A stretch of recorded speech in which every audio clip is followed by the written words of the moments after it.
Hey guys! So today I'm talking to you about 3 different things in general. The first one is global, local and national businesses in the media industry. Number 2 is funding in the media industry, so different ways of funding. And number 3 is ownership, so mainly vertical integration. So I guess with all that out of the way, let's begin! So an example of a national corporation in the media business is Pinewood Studios, because they only really, their area of operation is the United Kingdom. Even though they have offices elsewhere in the world, everything is United Kingdom, so therefore it makes it a national business. Now the pros and cons to all of this. One pro is that they make a lot of money from product placement and rent, and they also make a lot of pretty good films. And they're also really good for kind of up-and-coming British talent, like British directors. They've just done a massive thing with Blackberry where they help one director basically make their dream come true. So I guess that is an amazing thing that they do. They help out a lot with that kind of thing. Now I researched kind of the employee side, like different facts about it, and they only actually have 17 head employees at the London studios. What's kind of a lot less than I thought it would be, but then again, you know, it's only national, it's not global, like we're going to talk about in a bit. Now they actually have 9 offices / studios throughout the world, but yeah, they're still a national company because obviously the main one is in England. Now there's also a con, and the con is really that it's only in England. Now that can be a good thing, it's also a bad thing, because even though they're getting work from all around the world, they only operate mostly in England. So I guess that they could be holding back there, but I mean, it's a long step from national to global, definitely. So the next one I want to talk about is Broadway Media Centre. Now that's in Nottingham, and it's a very local business. I mean, there's only about 14 employees there, and it only operates in one place, and that's Broad Street, Nottingham. It's actually owned, well, it was originally founded by William Booth, who actually then moved to London and created the Salvation Army. So it was actually created by quite a big person. As I said before, they only have one office / studio, and that's in Nottingham. Now, there are pros and cons obviously to this one as well. Now a good pro is that if you're a young director or actor, they're very good at getting you started up. They work very closely with BFI, who are basically, they come in, there's a 7-week basic teaching process of teaching you what you want to do in the industry, how you do it, and it basically just teaches you that. I think it's 7 weeks, I could be wrong, I haven't researched it, but I know it's £70, it could be a month, but I know it's £70, but they do a lot of that, so that's really good that they do that kind of thing. The bad thing is that it's independent, so obviously they're always at risk of maybe going out of business because they don't get loads of people coming through, and they could also be bought out by obviously a bigger company, what's happening a lot at the moment due to the recession and everything. So finally we're moving on to the final one, what's the global. Now I mean, I could have chosen a lot of different companies, I could have chosen Sky or just any of them kind of things, but I thought I'd choose Virgin Media, because they are global. They actually have, in one place they actually have 24,000 employees, and obviously the area operation is just everywhere, absolutely everywhere. Like I could have chosen BBC for this, because they work everywhere in the world, but I thought I'd choose Virgin.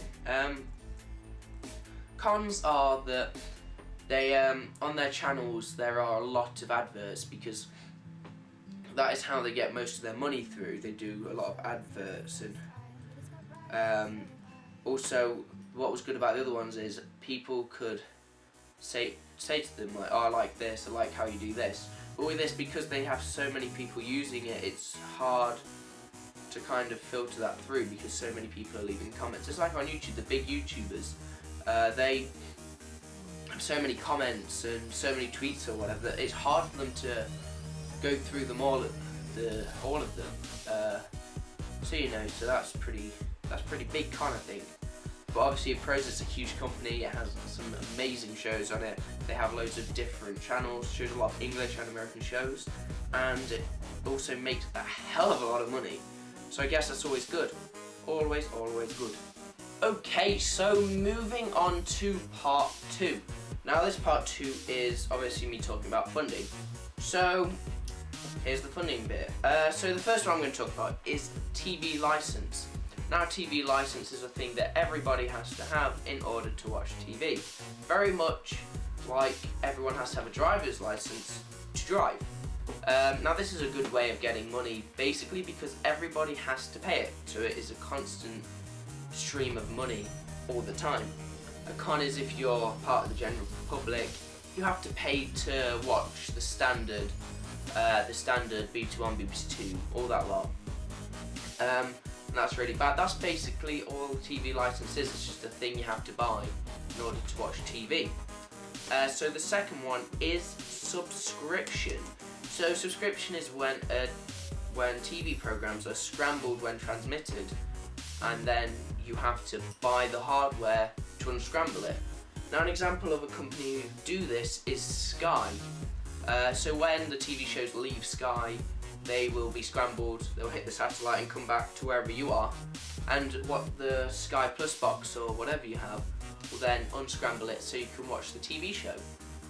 What's very good, and it's a very good way of making money because a lot of people are attracted to the fact of having exclusive content, and that is exactly what you're getting with a subscription. You're getting exclusive content that other people may not have. A con though is it costs a lot more to buy, it costs a lot more, and it's, at the end of the day, it's usually a monthly fee, so it's not a one-off payment, it's a monthly fee, so it could be like $14.99 a month or like £40 a month, I don't know. That's just hypothetically speaking, it could be that. I'm not sure what the actual prices are. So now pay-per-view is kind of linked with subscription. So pay-per-view is when a company, I'm going to use Sky as an example again, basically make you pay for additional channels, much like Sky Sports. That's pay-per-view because you can buy that as like an add-on to your normal like bundle you've got. And a good thing about this is, again, as a company, you're getting more money because people are getting attracted to the fact that they've got more shows, especially if a big game's coming up. A lot of people will buy that bundle just for that month or whatever, so they can watch that channel. So it's a good way of making money, but again, a con is that it comes at another additional cost. So on top of the TV license and on top of the subscription, you've then got to make another payment to get more channels basically, and that's it, more money for more channels. That's basically the way it goes. So the next one is sponsorship. Now sponsorship is, if you've ever seen I'm a Celebrity, and before and after all the proper adverts start, you'll have the little Iceland thing where they're having a party and it'll say something like I'm a Celebrity sponsored by Iceland, and it'll say like Iceland's party food, and it'll have like a little slogan or whatever, and that is sponsorship. It's where a company pays to have their product shown on a specific show on a channel, but just that show. So it's not like adverts where it's on in the advert break of every single show going. So a pro of this is that basically it's a win-win. The company that's showing their product get more money, and you as a company get more money. So it's very much a win-win kind of thing. Although a con is that it extends adverts, and adverts are long these days. I remember adverts when I was little, they used to be like 2-3 minutes. They're now going on to 5 minutes long, and that's just crazy. It's crazy. Just crazy. It's just ridiculous, like 5 minutes of adverts. Because if you think you have 3 advert breaks roundabout in an hour show, that takes it down to about 45 minutes worth of show, not an hour show like it says. And it's just, it's so inconvenient. Anyway, the next one is obviously the next one. What moves on nicely from sponsorship is adverts.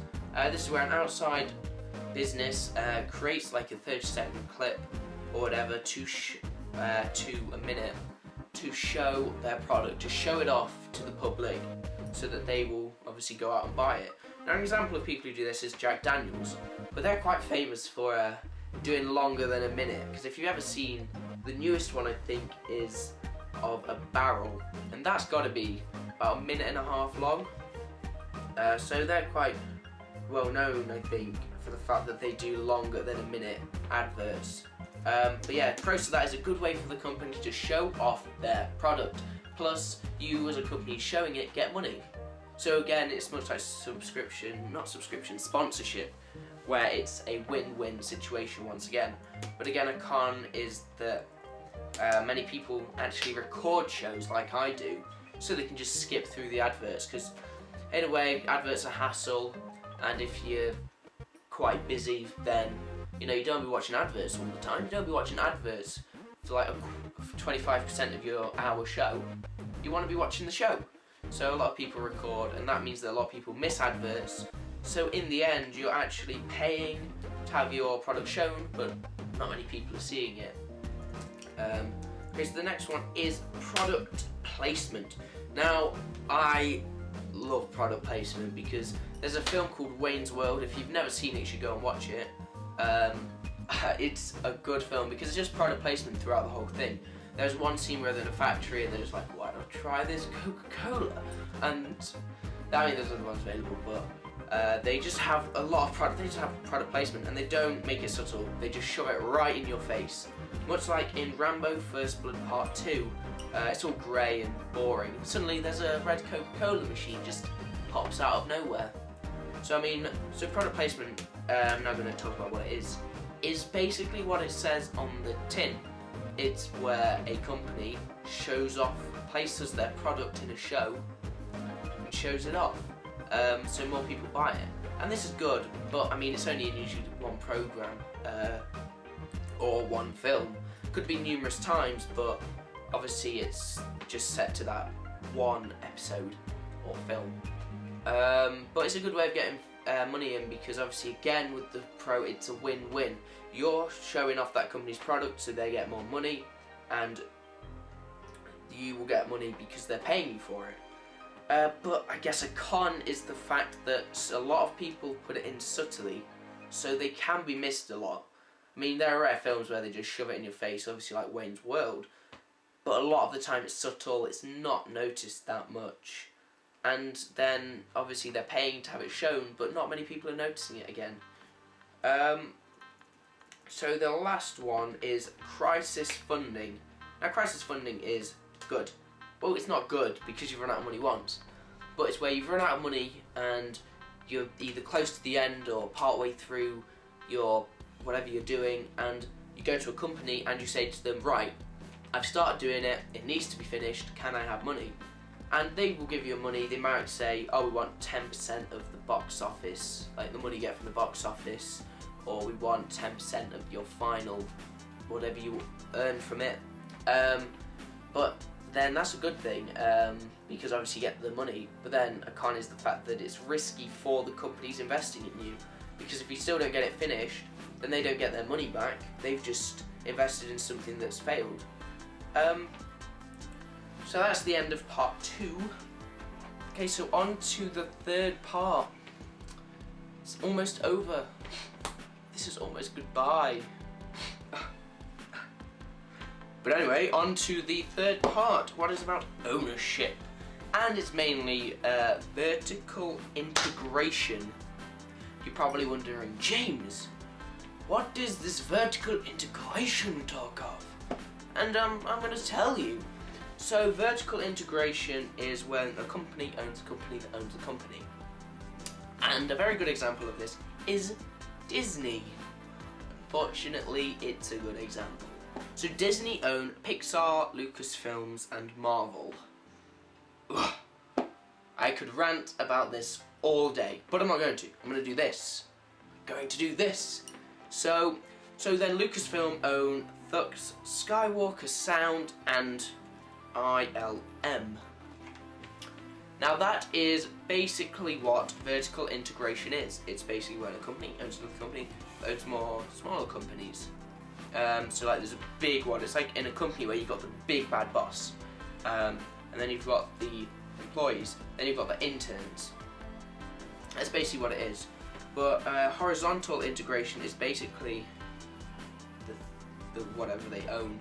I'm not going into that. So a little bit of history on it is that from the early 1920s to the early 1950s, the film industry was led by 8 major film studios. Don't know if you knew that. The most powerful of these studios were like the big 5, and that was MGM, Warner Brothers, 20th Century Fox, Paramount Pictures, and